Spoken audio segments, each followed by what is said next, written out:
कर रहे हैं वो एक बहुत इम्पॉर्टेंट अपडेट के बारे में है।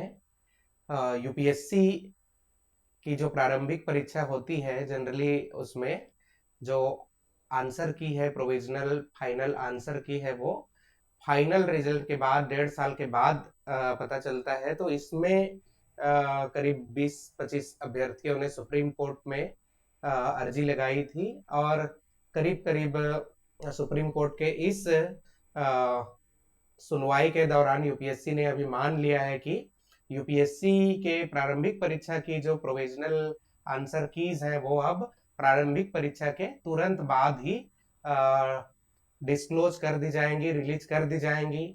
और इसका एक बहुत बड़ा सिग्निफिकेंस है यूपीएससी के अभ्यर्थियों के लिए, राज्य सेवा के अभ्यर्थियों के लिए, स्पेशली ऐसे साथियों के लिए जो कम एज में 20 से 25 के एज में राज्य सेवा और यूपीएससी की तैयारी करते हैं, या फिर जिनका अटेम्प्ट कम है और जो यूपीएससी के लिए तैयारी कर रहे हैं। तो हम लोग इसके बारे में चर्चा करते हैं। ये इतना बड़ा अपडेट है कि मुझे लगता है कि एक बड़ा ओरिएंटेशन आएगा राज्य सेवा के अभ्यर्थियों में और ये अभ्यर्थियों के हित में होगा। भले ही वो जो पिटीशन के जो पॉइंट्स हैं आप उसको द हिंदू में या फिर न्यूज में सर्च कर सकते हैं, उसमें जो दलीलें दी गई है वो कुछ डिफरेंट टाइप की हैं कि उसमें ऑब्जेक्शन क्या होगा, आंसर की सही लिया जाता है कि नहीं, इस तरीके का। पर मेरे पॉइंट ऑफ व्यू से इसका एक बड़ा व्यापक जो फायदा अभ्यर्थियों को होने वाला है वो ये है कि अभ्यर्थी एडवांस में प्रारंभिक परीक्षा के अगले हफ्ते के अंदर ही अपने रिजल्ट का अंदाजा लगा पाएंगे और उसके हिसाब से अपना तैयारी को स्टेट सर्विसेज के लिए, आरबीआई के लिए, बाकी जितने भी एग्जाम्स आते हैं उसके लिए रीओरिएंट कर पाएंगे।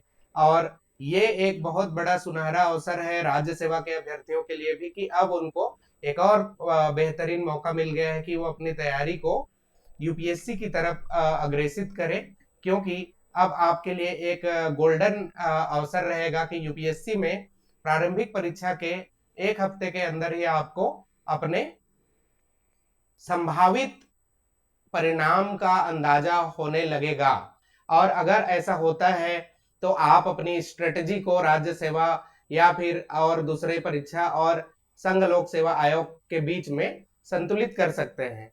तो ये अभी के लिए एक बहुत बड़ा अपडेट है। आप द हिंदू के वेबसाइट में इसको जाके देख सकते हैं और अपने तैयारी को, मुझे लगता है अब हमें यूपीएससी के हिसाब से रीओरिएंट करना चाहिए। और आप सभी को इसकी अग्रिम शुभकामनाएं। अभी जो यूपीएससी के चेयरमैन हैं डॉक्टर अजय कुमार सर, उनके प्रतिनिधित्व में बहुत सारे रिफॉर्म्स जो है यूपीएससी में आ रहे हैं और सुप्रीम कोर्ट के इस डिसीजन में जो ऑनगोइंग अभी है, जो हियरिंग है, इसमें मुझे लगता है और भी कई रिफॉर्म्स देखने को मिलेंगे from the judicial side itself, and UPSC itself is introducing different reforms. अभी जैसे कि कुछ दिन पहले यूपीएससी चेयरमैन ने लाइव इवेंट किया था जिसमें सभी अभ्यर्थी प्रश्न पूछ सकते थे। उसी तरीके से यूपीएससी में जो इंटरव्यू दिलाए रहते हैं उन अभ्यर्थियों के लिए जॉब का जो अपॉर्चुनिटीज है उनकी संख्या लगातार बढ़ती जा रही है। अभी यूपीएससी के इंटरव्यू के लिए गाइडेंस का जो सेशन है उसके लिए आवेदन आमंत्रित है। आप लोग अक्टूबर से दिसंबर के बीच में वो फुलफिल कर सकते हैं। वो हमारे पेज में भी दिखेगा, हमारे जो यूट्यूब चैनल है सीजीएस रायपुर और ऐप है सीजीएस बाय उमेश, उसमें भी आप इस अपडेट का के बारे में जानकारी ले सकते हैं।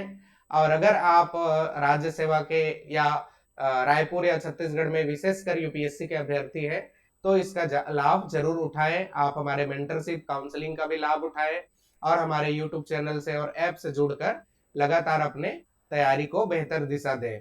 Thank you so much. अभी के लिए यही शॉर्ट अपडेट है।